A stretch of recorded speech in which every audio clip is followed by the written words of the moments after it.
Alright, hello. What is going on, everybody? This is Generation Z, and I am your host, Russell. Oh man, this microphone is not adjusted for someone my height. That's close enough. Oh, whatever, man. Who cares? So, this is a show where we talk about technology and, well, whatever comes up. Like world news and weather and whatever the heck else. I don't know. So, for instance, there's been a Bitcoin ATM installed in South Station over in Boston. But also, did you hear it's supposed to rain? Or not rain, but snow on Wednesday, like tonight? Kind of weird, right? Like, it's going to snow for like 5 hours from tonight to Wednesday. Like, we don't need that now, man. If I can't get out of my driveway again, I'm going to be kind of annoyed. I mean, I need to be able to drive. Like, there's kind of an imperative is being able to drive. Oh, man. Whatever, man. I guess it's just you gotta deal with whatever comes to you. But still, one of the luxuries in life is being able to go from place to place, and I'd like to not have that taken away from me, right? I mean, come on. Or at least, hopefully, this time our city's government and our various cities' government. I don't live in Chattanooga, but hopefully the city governments will figure out how exactly to salt the roads, because they seem to forgot last time. It's like, oh yeah, it snowed. We don't know what to do. Sorry, you're on your own. If you want those roads salted, you're gonna have to deal with that yourself. We don't know what to do. But whatever. I just got a case for my phone, by the way. I don't know why you care, but I just got a case for my phone. It's like this Chinese leather thing in the package for it. It was like this little card that had Chinese characters on it. It's kind of funny. Like, this is an all Chinese phone. This Lenovo A850. It's an all Chinese phone. There's no bones about it. It's not made in Japan or anything like that. It's all Chinese. Here, I'll hold it up for the webcam here. It's all China. Made in China. And it actually works really well. It's a really fast phone. Like, you'd be amazed. It's super fast, actually. Whoa, I don't know what I just did. Whatever. It's super fast, this phone. It's crazy. Like, it shouldn't even be legal how fast this phone is. It's a quad-core 1.3 gigahertz or something like that. It's pretty fast. It's like, wow. I mean, it takes videos, really good quality, watches Netflix with no problem. The only real issue is the battery didn't last that long. Like, I got in here at about 10, and it was about 80% battery. 88%, and then when I was going back on the air, just now it was at 75%, so it's not great, but I was putting it under some pretty heavy use, so I guess that's not bad. Not great, not bad. And unlike Apple phones, you can replace the battery yourself, so that's pretty cool too. I'm excited because this is my first foray into the world of Android, so I'm pretty excited about it. It's a lot of fun too, you play around with a smartphone, scan QR codes. See, the thing is, I've had this tech show for a year? And I never had a smartphone during all that time. I've never had a smartphone before. So I get these apps and stuff. It's like, wow, apps, this is cool. And then I had read about all these apps for the show, so it's like, yeah, try out augmented reality. My first app I got was like Augment, which is this augmented reality app. I posted about it on Twitter the other day, on the show's Twitter account. It's at Generation Z1240 on Twitter, in case you're curious. That's at Generation Z1240. And you can see what I've tweeted there. You can also email me. It's at GenerationZ1240 or GenerationZ1240 at gmail.com. There we go. GenerationZ1240 at gmail.com. I've been getting a few cool emails just recently. In fact, some stories that you'll see today were brought to my attention by some people who emailed me. So thank you, people, for those stories, because you'll notice Tuesdays and Wednesdays are always kind of dry in terms of new news. Why that is, I don't know. It's always just sort of dry. Fortunately, we've had the Mobile World Conference to sort of pick things up a bit, but usually, almost always, this time of week is always just sort of stagnant in terms of news. It's always Monday and Friday, which are the best days. But you do what you can. We work with what we got. And what we got right now is a Bitcoin ATM that's been installed in South Station, according to the Daily Free Press. As part of a new worldwide trend of the Bitcoin virtual currency, the first Bitcoin ATM in Boston was unveiled in South Station, increasing Bitcoin availability to residents. So that cryptocurrency now can be used by folks in Boston. Makes it a little bit easier to use it too. This machine, I tell you what, was uncovered Wednesday. Was funded by New Hampshire manufacturer Lamasu Incorporated and Boston startup company Liberty Teller, and is a testament to the newfound but unstable success of the Bitcoin virtual currency. Bitcoin has shown almost unchecked fluctuating appreciation since its inception in 2009, causing the cryptocurrency to be considered unstable by many. A week in Bitcoin world is equivalent to a decade, said Mark Williams, Boston University School of Management professor. Investors, consumers, and retailers need to be very cautious as Bitcoins are very risky. They can move in value by 10 or 20% in a given day. It's true. But the way you remedy that is you get these live tags for your items where it adjusts the price. I think it's every 30 seconds it'll adjust the price with the live updates of the Bitcoin exchange. So whatever the exchange rate is, whatever the value of Bitcoin is, it'll adjust the tags accordingly for whatever price you've set. So you want the equivalent of, say, $20 US, then it'll maintain that value in Bitcoin. Whether the Bitcoin value goes up or down, it'll adjust the tag accordingly. You can look those up, live Bitcoin purchase tags, and you can find those. In 2011, a Bitcoin could be purchased for 30 cents. Oh man, I remember the day. I was so mad when I didn't get any too. Bitcoin hit its market peak of $1,200 in late November 2013, making many believe that Bitcoin was poised for success. Today it trades at $550, said Williams. The anonymous nature of Bitcoins has made them an attractive option for purchasing illicit goods or services on the web, which taints their reputation. Yeah, it does, but you can buy those things with money too.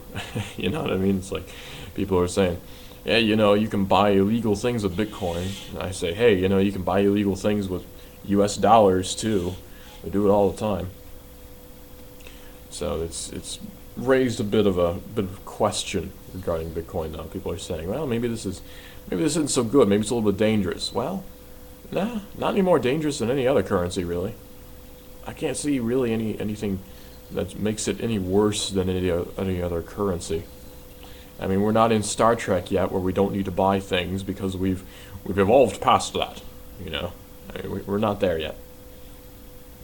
Despite this, though, more legitimate businesses are starting to assimilate into the Bitcoin world. Popular online retailer Overstock.com started accepting Bitcoins as payment last month. We saw both a business opportunity and a philosophical opportunity, said Overstock.com Director of Communications Judd Bagley. We saw a good opportunity to convert many Bitcoin users into loyal Overstock.com customers. Philosophically, we wanted to lend support to the alternate currency movement in general. Hey, you do what you can. It's pretty cool. I mean, think about it. This retailer, Overstock.com, they're really on the bleeding edge when you think about it. When you think of an online retailer, you probably don't think of Overstock. You probably think of Amazon or eBay. Or, what else is there? That's pretty much it. There's Amazon and eBay. Those are the two that I think of when I think of an online retailer. I mean, sure, there's the stores that have their own websites, like Target, Walmart, what have you. But you don't usually think of Overstock.com, or at least I don't. But they're starting to change that, because now when I think of an online retailer, I actually do have Overstock.com in mind, and I have checked there a few times for different things I've wanted. So they're right, it does work. Philosophically, it does work. It makes me more turned on towards their business, right? Like they're saying, yeah, we kind of like this whole Bitcoin thing, and I'm thinking, hey, yeah, that's pretty cool. Maybe I'll check them out. They got the right idea about how money should work, so I check them out. I mean, it's a cool thing. So it does help their business quite a lot to support Bitcoin. And also, don't forget, whenever you accept Bitcoin, you're in the news. Like, if you're going to accept Bitcoin, just like, boom, you're in the news. Because that's how it works, man. The news jumps all over it. Like, Channel 9 here with ABC, they ran a piece the other day where they're like, yeah, Bitcoin's a thing. People mine Bitcoin. They ran a story about it. Calvin Sneed talked about it, whatever. But it got in the news here locally, so I guarantee you, if a local business started accepting Bitcoin, that would get in the news. Word would get out. I'd help you out, man. I'd tell you, I'd tell people, hey, this business accepts Bitcoin. Let me know, and I'll direct people your way, because that's a cool thing. I like the idea of Bitcoin. I don't actually have any Bitcoin myself, is the funny thing. I advocate it all the time. I say, hey, you should check out Bitcoin. I don't actually have any because I'm poor. That's the best explanation. But yeah, eventually I'll get some unless it collapses or something. Anyway, that the guy Williams, he says that while Bitcoins are gaining popularity and publicity, there's still no way to tell how or if they will shape the way we make monetary transactions in the future. Bitcoin is only in the second inning of a 9-inning ball game, he said. A lot can happen before the seventh inning stretch. Yeah, he's got a point. Bitcoin is young as a currency goes. It's from 2009. That's pretty young. So it's not like they can say, yeah, we've been around forever and we know how the banks work and all this stuff. Not really. But you learn from other people's mistakes. So if they can learn from the mistakes of the United States with our own currency, and they apparently have because there's no central banking system or anything like that, then I think they'll do okay. Prior to the Bitcoin ATM, though, the average user had to go through multiple steps in a process that could take several days, all in order to convert their dollars into Bitcoins. Now all you need is a smartphone, I have that, the ATM, I have that, and cash, I have that too. The machine scans a barcode displayed on your phone, which shows it where to send the Bitcoins that are purchased. After that, all you have to do is feed the ATM the cash and in return receive Bitcoins. Hey, that's pretty simple, right? Some residents say they're excited to become involved in the Bitcoin world, even though it is new and risky. Don't get me wrong, I'm no economics whiz, said Brittany Smith, 28, of Boston. I don't know if Bitcoins are going to make me any money, but there's a chance, and that's worth throwing down a little money for. Other residents said although Bitcoins may have a bit of a bad reputation, all that matters is what they utilize them for. And they're right. Like this guy says, I know they, referring to Bitcoins, have built up a reputation for criminal activity, said Charles Brennan, 36, of South Boston. But that's not what they're meant for, and that's not how I use them. Bitcoins are just more convenient for business on the web, and I'm waiting for more companies to realize it. Exactly. That's how I see it too. This guy's got it right. Bitcoin is so much more convenient because you don't have to go through a bank. It's there. You refer it to it. You refer the website to your Bitcoin wallet. They take out the funds, and there you go. It's easy. It's so simple. You can't get more simple than that. It's like PayPal. It just works. It's easy. You don't have to bother with all this stuff. You click on the PayPal button, you're done. Same thing with Bitcoin, except it's its own currency. Whereas PayPal relies on the US dollar or whatever currency you got, Bitcoin can be traded internationally. There's no problem with that at all. And that's where I think is where it really takes off, in my view, for international trading. Because if I want to get something from Brazil, I say, here's my Bitcoin wallet, here's a Bitcoin for this expensive item. I want it shipped to my house. I give him the address and everything. And then he has the Bitcoins and he converts those to his own local currency. And there you go. It's simple. It couldn't be more simple. James Bacalieri, there we go, 25, of East Boston, said the anonymous nature of Bitcoins is what makes them more appealing.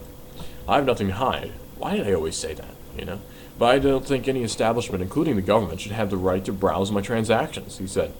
If Bitcoins help me to do that, then I'm all for them. See, people are getting the right idea nowadays. Whereas I think maybe in the past, people didn't get it, is that the government really has no business looking at what I buy. If they find out I've bought something illegal, then that's another matter, after I've used it for illegal purposes. But if I buy something online, or buy anything ever at all, they have no business knowing what that is, do they?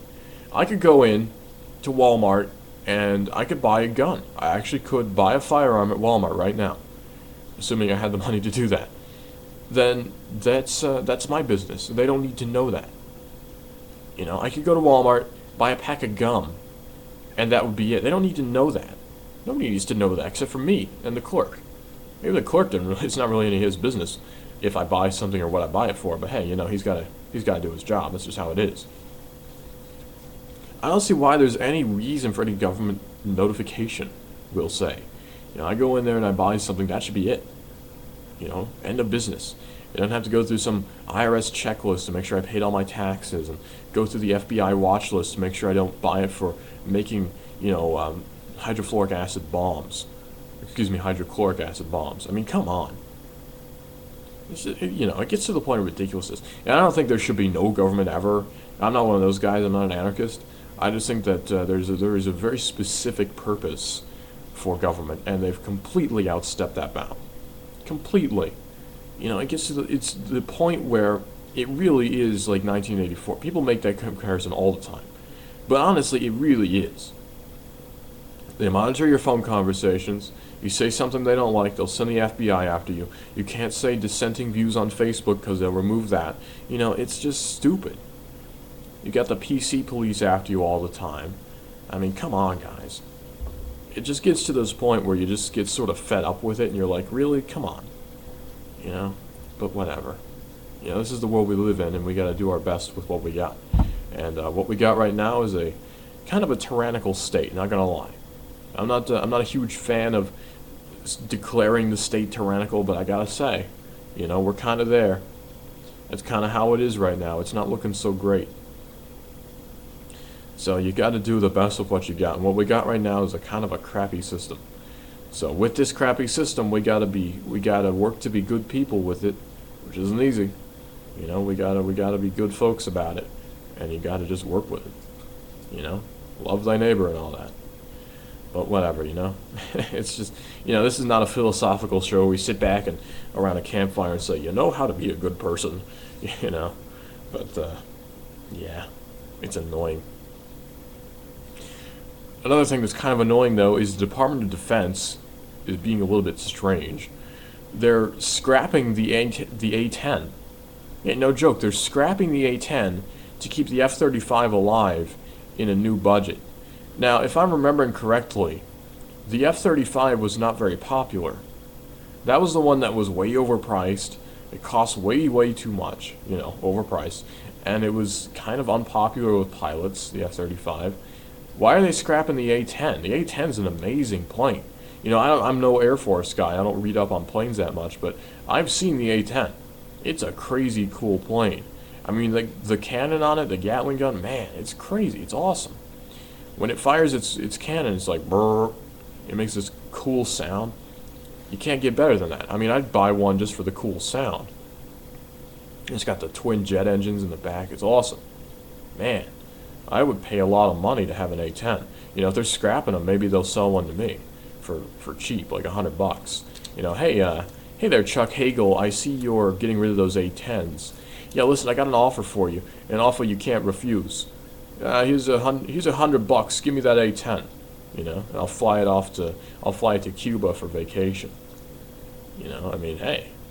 Of course, I would use an immense amount of jet fuel, which I can't pay for either. But maybe he'll give me a discount on the jet fuel too. Who knows, man.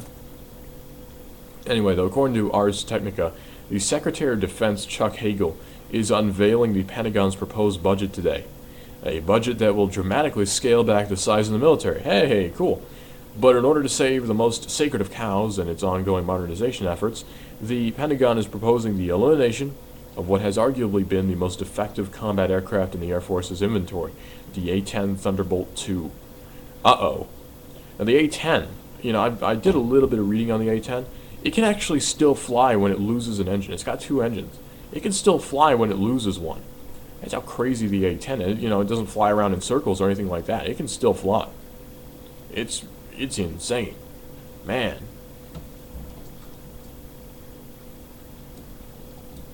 I mean, you just can't go wrong. Sorry, I had to bend over. You just can't go wrong with this thing. The computer on my right was doing something weird. I had to stop it. I had to tell that computer to get right down. Anyway, known for its survivability, the A-10 is capable of flying with half a wing, one tail fin, one elevator, and one engine torn off. Yeah, that's how durable the thing is. It's also cheaper to fly. It can fly more frequent missions than the aircraft that the Air Force proposes to replace it with, the F-35.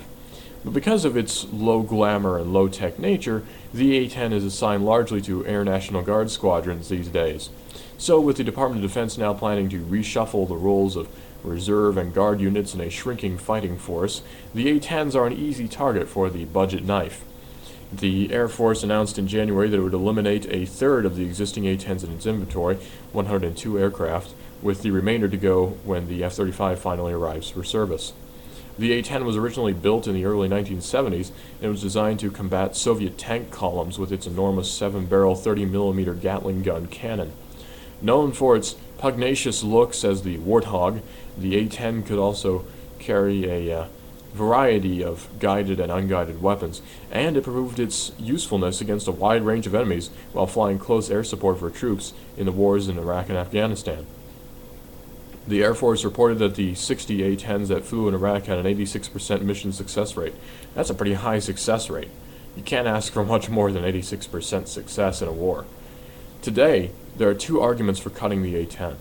The first argument from the Air Force is that in an era of shrinking budgets and pared-down ambitions, the military needs a more flexible, multi-role aircraft to do more jobs, not an airplane that's perfect for a smaller number of them. What?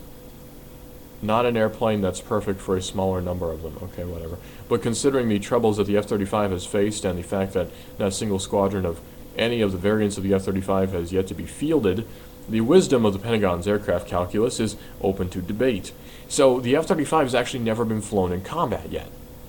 The A-10 has been flown in combat many times. I don't get their logic here. I'm not seeing it. The F-35 is being built in 3 variants, one for the Air Force, one for the Navy, and a jump jet version for the Marine Corps. It has a litany of woes in testing, though. Uh-oh. A high-tech helmet that replaces nearly all the aircraft's instrumentation had problems with jitter on its display, which forced an investment in a backup plan that was eventually discarded. More recently, discoveries of cracks in a significant number of parts in the F-35s currently being tested led to the grounding of all aircraft.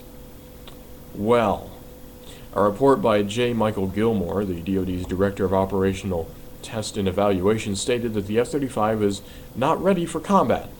So why are you replacing the A-10 with it? I ask you. They don't know.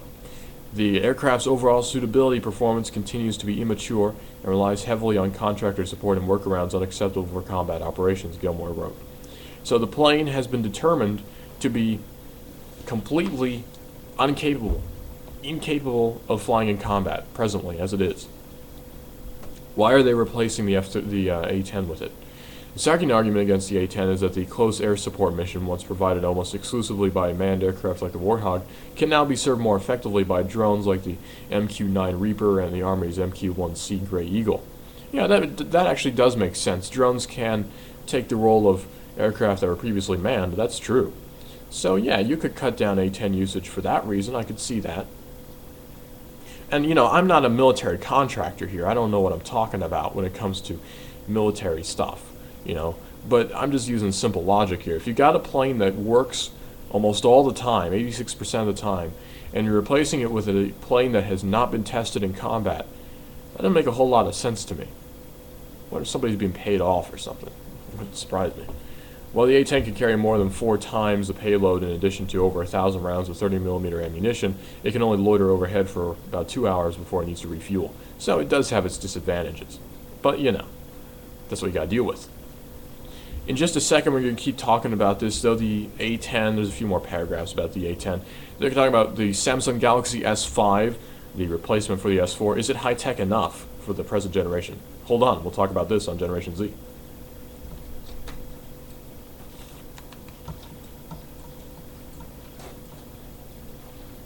The 2014 Camry. This is unheard of. 0% financing and a $1,000 rebate on a new 2014 Camry. But you have to get to Capital Toyota on Lee Highway. Get 0% financing and a $1,000 rebate on a 2014 Camry. 0% financing and a $1,000 rebate. Capital Toyota on Lee Highway with the savings are that much better. You're a hard worker. Your little business is your future. E.J. Pelton Company is an accounting and tax service that works to help you keep what you have earned. E.J. Pelton keeps current on tax laws and has been helping people like you 37 years.